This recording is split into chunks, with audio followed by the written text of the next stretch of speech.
Nuevamente como invitado al doctor Guillermo Porter. Vamos a continuar hablando del tema de los derechos de la salud. La semana pasada no logramos terminar el tema, todavía quedaron partes muy importantes que debemos de tocar y por eso invitamos nuevamente a Guillermo Porter para que nos hable un poco más de los derechos de la salud. Gracias, Guillermo, por estar aquí nuevamente con nosotros. Y te queríamos pedir, por favor, que platicáramos un poco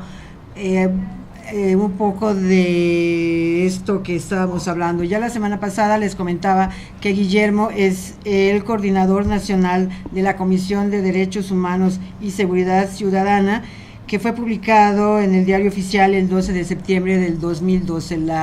La cuestión que menciona esta fecha es por si alguien quisiera corroborar de veras la existencia de esta coordinación, de que él es el coordinador, pues lo pueden buscar en el Diario Oficial de esa fecha.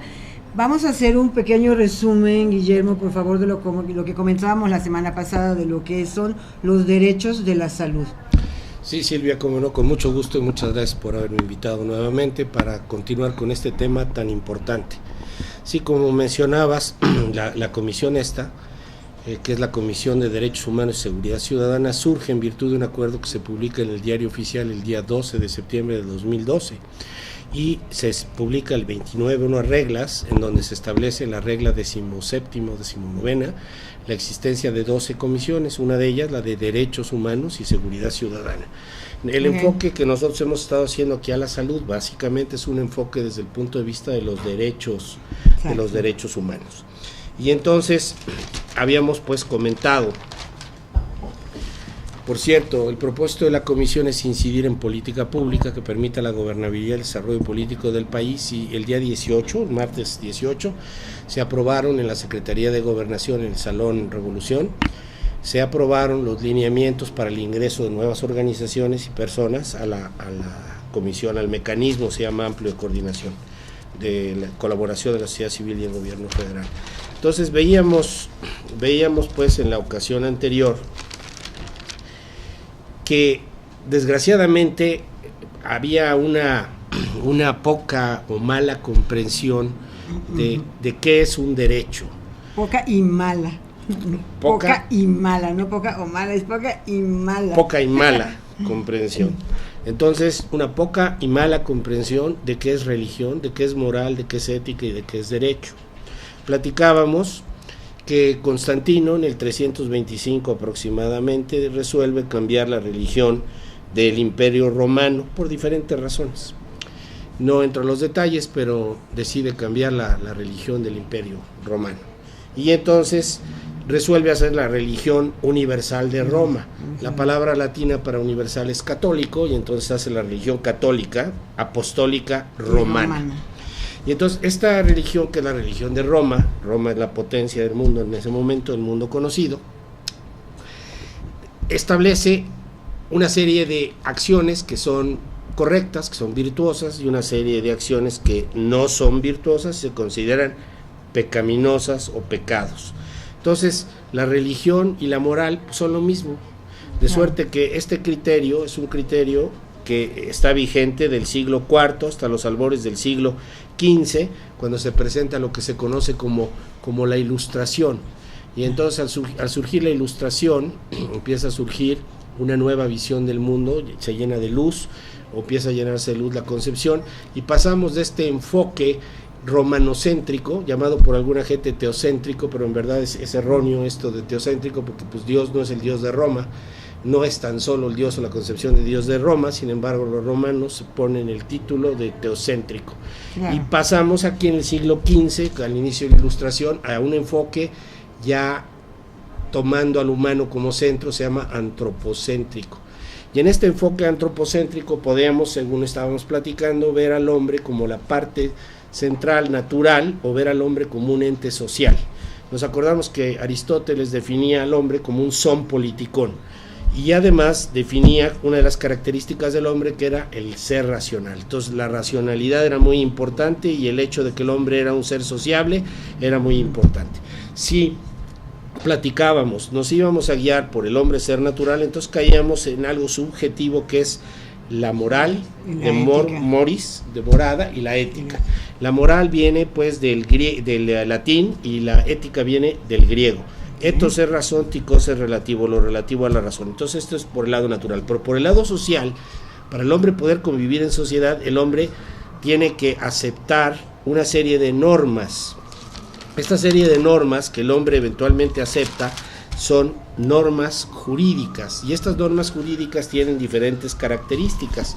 Algunas de las características de la norma jurídica es que es general, a diferencia de la moral, que es personal. Okay. Esto es heterónoma, a diferencia de la moral, que es autónoma. Yo en la moral pongo lo que yo quiero. Coercible, hay una sanción de tipo pérdida de la libertad o de sanción pecuniaria en contra de una no sanción.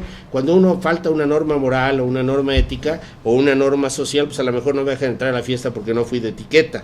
Claro. Y eso es todo. Luego, en algún caso también tenemos la intencionalidad.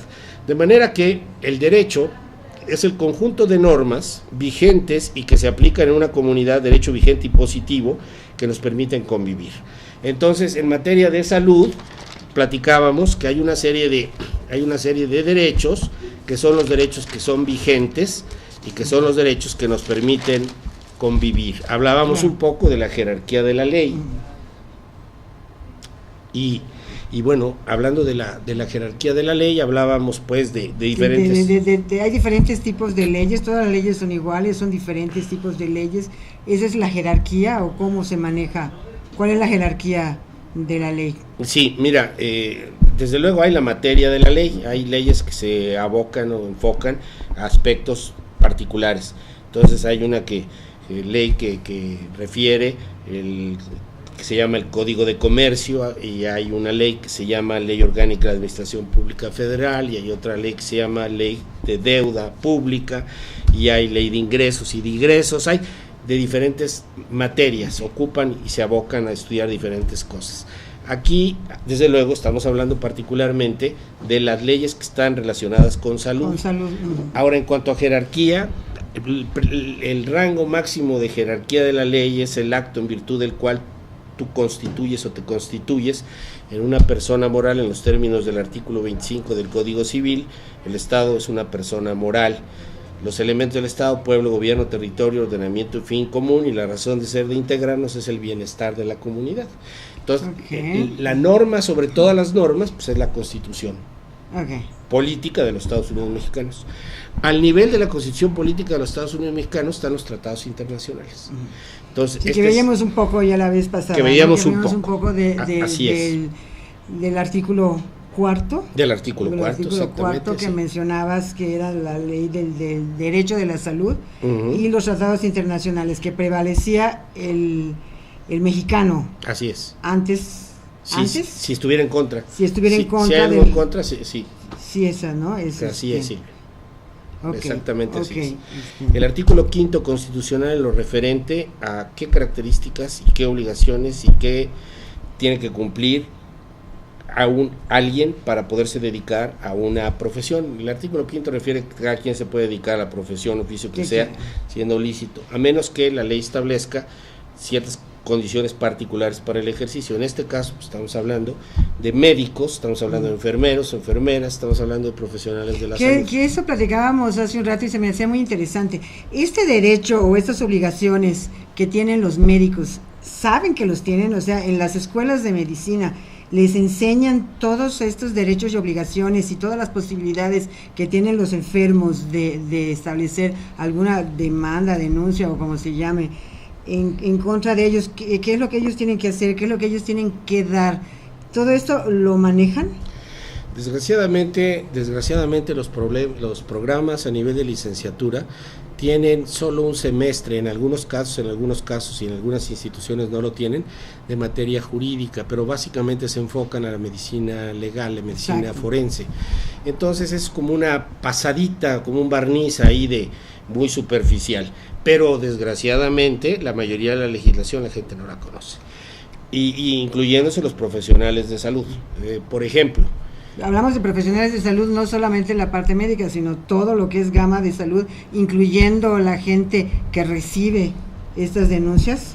Sí, o sea, la gente que recibe los servicios, pues en ocasiones, la mayoría de las ocasiones tampoco sabemos qué derechos tenemos, porque consecuentemente, y como habíamos señalado, pues no es un asunto de moral, ni de ética, ni de religión.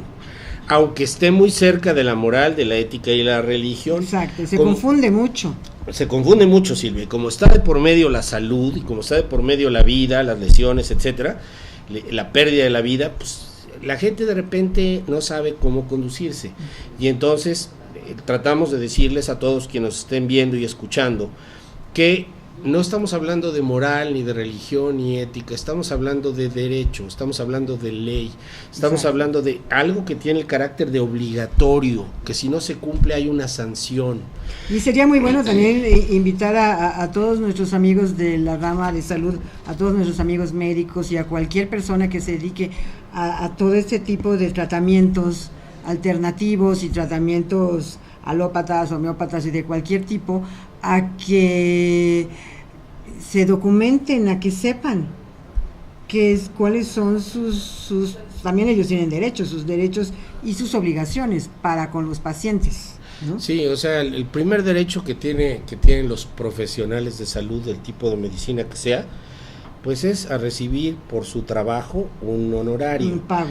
Normalmente en la medicina social el pago es por adelantado, pero en los términos de la ley de salud, si entramos, se llama Ley General de Salud, aquí empezamos ya con las diferencias, la mayor parte de la gente ni siquiera conoce la Ley General de Salud. La gente no entiende el rango y la jerarquía de la Ley General de Salud, que abajo de la Constitución es la siguiente ley en el país que se aplica en materia de salud, que está sobre las leyes de los estados de salud. Tampoco entienden quiénes son las autoridades de salud. Pero lo que me gustaría que explicaras es esta parte donde los gentes no entienden que la salud es una prevención, sí. no es posterior a eso, sino sí. Todo el sistema de salud debería de estar enfocado a la prevención. Sí, es el artículo 1 bis de la Ley General de Salud, del texto vigente. La última reforma que tenemos aquí es del 15 de enero del 2014. Dice, se entiende por salud un estado completo de bienestar físico, mental y social, y no solamente la ausencia de afecciones o enfermedades. Exactamente, esa es la parte más importante. La gente normalmente acudimos cuando nos sentimos mal a algún profesional de la salud para que nos ayude, y esto debe de ser realmente de prevención, pero nosotros no tenemos esa cultura de prevención. Pues sí, desgraciadamente, pues sin embargo, volviendo pues a la ley, aquí tenemos con mucha precisión el tipo se entiende por salud, un estado de completo bienestar físico, mental y social, y no solamente la ausencia de afecciones, enfermedades. Ahora, el derecho a la protección de la salud tiene las siguientes finalidades: el bienestar físico y mental de la persona para contribuir al ejercicio pleno de sus capacidades, la prolongación y mejoramiento de la calidad de vida humana, la protección y el acercamiento a los valores que coadyuven a la creación, conservación, etcétera, de la vida. En materia de salubridad general es el artículo 3. El artículo 4 es muy importante también, no que el 3 no lo sea, pero bueno, ustedes pueden consultar la Ley General de Salud. El artículo 4 son autoridades sanitarias. Esto es muy importante, por favor, tengan ustedes claro. Las autoridades sanitarias, en los términos de la Ley General de Salud, vigente en la República Mexicana, es el presidente de la República. Es el Consejo de Salubridad General, la Secretaría de Salud y los gobiernos de las entidades federativas. Ok, amigos, vamos a hacer una pausa y luego, si nos puedes explicar en qué consiste cada uno de ellos, y regresamos en unos momentos.